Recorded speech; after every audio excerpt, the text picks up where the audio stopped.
Mwadi mangwanani ano Mwari wekudenga ngavakuitirei zvakanaka kwese kwamuri ikokoko.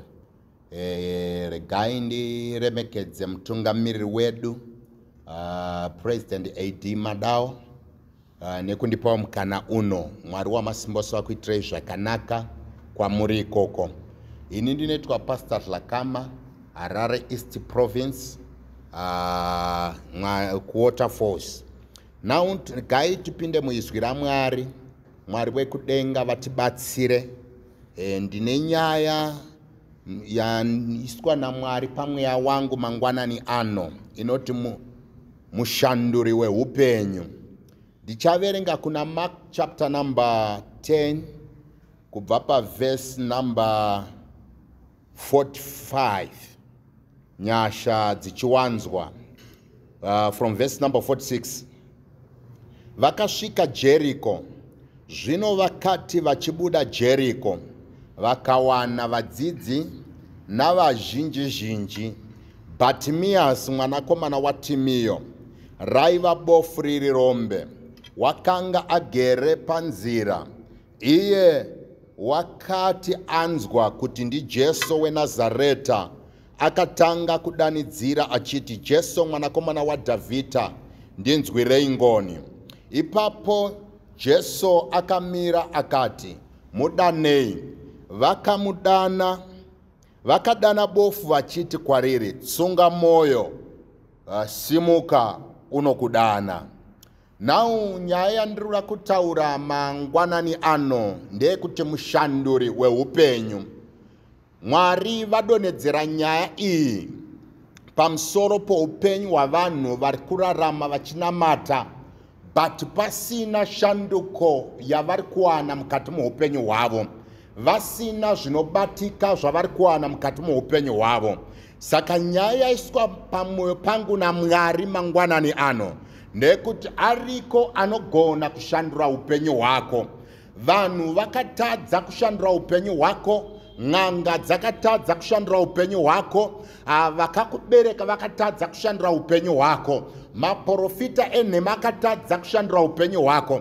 But tine mumwe chete anogona kushandura upenyu hwako kana uchinge wasangana naye.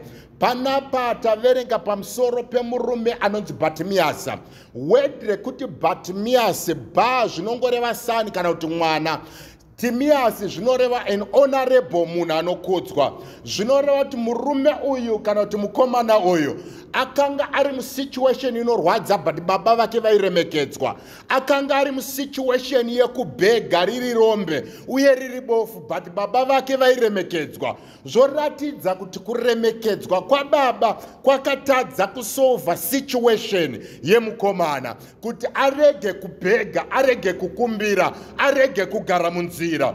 Ndauya kuzokutaurira mangwanani ano kuti kana ukasangana nemurume anonzi Jesu, iye akatendeka, anogona kushandura upenyu hwako nekuti ndiye mushanduri weupenyu. Rega nditaure mwana wamai ndichiti kana ari Bartimaeus, kune vanhu vaimupa mari yakatadza kushandura upenyu hwake. Kune vanhu vaimupa zvekupfeka zvakatadza kushandura upenyu hwake. Kune vanhu vaimupa zvekudya zvakatadza kushandura upenyu hwake. Asi Bartimaeus paakasangana naJesu, upenyu hwake hwakashanduka. Rega ndikutaure mwana wamai, unogona kunge uchigara uri munhu anogara paenvironment yekuti vanhu vanokuremekedza, but zviri kukuremekedzwa kuri kuitwa navanhu kuri kutadza kushandura upenyu hwako. Unonamata Mwari anoremekedzwa, Mwari anochinja masituations, Mwari anochinja upenyu hwavanhu, asi hwako hausati hwashanduka. Hakuna ati ashandura upenyu hwako. Ndauya kuzokuintroduce mangwanani ano kuti tina Jesu anoshandura upenyu. Iye wakatendeka, aripo kushandura upenyu hwababa, aripo kushandura upenyu hwamai, aripo kushandura upenyu hwomukomana, aripo kushandura upenyu hwomusikana. Rega ndikutaure ndichiti kana ari madrugs akatadza kushandura upenyu hwavanhu, but tina Jesu anoti kana akasangana nemusikana, akasangana nemwana mwana wako anogona kushandura upenyu hwake zvikakunakira. Mwari wekudenga vakuitire zvakanaka. Watenda kuna Mwari anoshandura upenyu. Vamwe vakaisa kutenda kwavo muvanhu, but vanhu havana kugona kushandura upenyu hwavanhu. Tine murume mumwe chete akafa pachikomo cheKalvari pamuchinjikwa. Iye wakatendeka anoshandura upenyu hwavanhu. Upenyu hwako haurambi hwakadaro. Rega ndikutaura kuti Bhatimiasi paakasangana naJesu, upenyu hwake hauna kuramba hwakadaro. Haana kuramba achikumbira, haana kuzoramba achigara munzira, haana kuzoramba riri bofu. Mwari vakashandura upenyu hwake, vakamubvisa paupofu, vakamubvisa pakugara munzira, vakamubvisa pakukumbira, vakamubvisa paurombe. Mwari vanogona kuita zvimwe chete mudikani mukati muupenyu hwako kana ukamutendera kuti ashandure upenyu hwako. Tinaye Mwari anoshandura upenyu vadikana. Enda unobvunza Razaro paakasangana naJesu, haana kuzoramba ari muguva, akabviswa muguva. Enda unosangana naTaritha Kumi paakasangana naJesu, haana kuzoramba akafa, akachinjwa upenyu hwake. Tinaye Mwari anochinja upenyu hwavanhu. Mangwanani ano ndauya nemeseji kuvanhu vakanditeerera vari kunharaunda dzakasiyana siyana kuti tinaye murume mumwe chete unoti kana uchinge watenda kwaari anokuchinja akakubvisa paurwere, akakuita mutano, akakubvisa munhamo, akakuita munhu ari nani. Tinaye Jesu weNazareta, mwana wamai. Ndoda kuti umutende mangwanani ano. Kana ukamutenda nomwoyo, Mwari havarambi vakanyarara. Kana ukamutenda uchirevesa, Mwari havarambi vakanyarara. Vanoburuka vochinja upenyu hwako. Ndauya mwana wamai, dai wanditeererawo mangwanani ano, zvinokuitira zvakanaka. Kune vanhu vane life isina kumira zvakanaka. Kune vanhu vane life kuti dai akabuda kunze, but wakasangana navanhu life yako ikaramba yakadaro, kana kuti ikatoita wesa. Asi tina Kristu Jesu, iye shumba yerudzi rwaDhavhidha, anoti kana akabata life yako hairambi yakadaro. Mangwanana ano mwana wamaya, Bhatimiasi paakadaidza kuna Jesu, haana kuramba akadaro. Paaidaidza kune vanhu vaimurambidza, paaishedza vanhu vaimuti nyarara.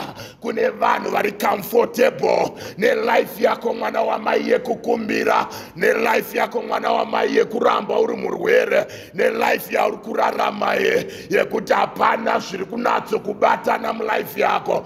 Kune vamwe vanhu vari kutofarira life yako, asi zvaakuda iwewe hazvichada mumwe munhu kuti asangane naKristu Jesu. Zvaakuda iwewe kuti usangane naKristu Jesu. Enda unobvunza murume uya akanga ari paBhetsaida, agara for 38 years, akambosangana navanhu, hapana zvakabatsira. Vanhu vakambofamba naye, hapana zvakachinja. But rimwe ramazuva Jesu asvika nepaakanga akavata, akataura naJesu. Life yake haina kuzoramba yakadaro.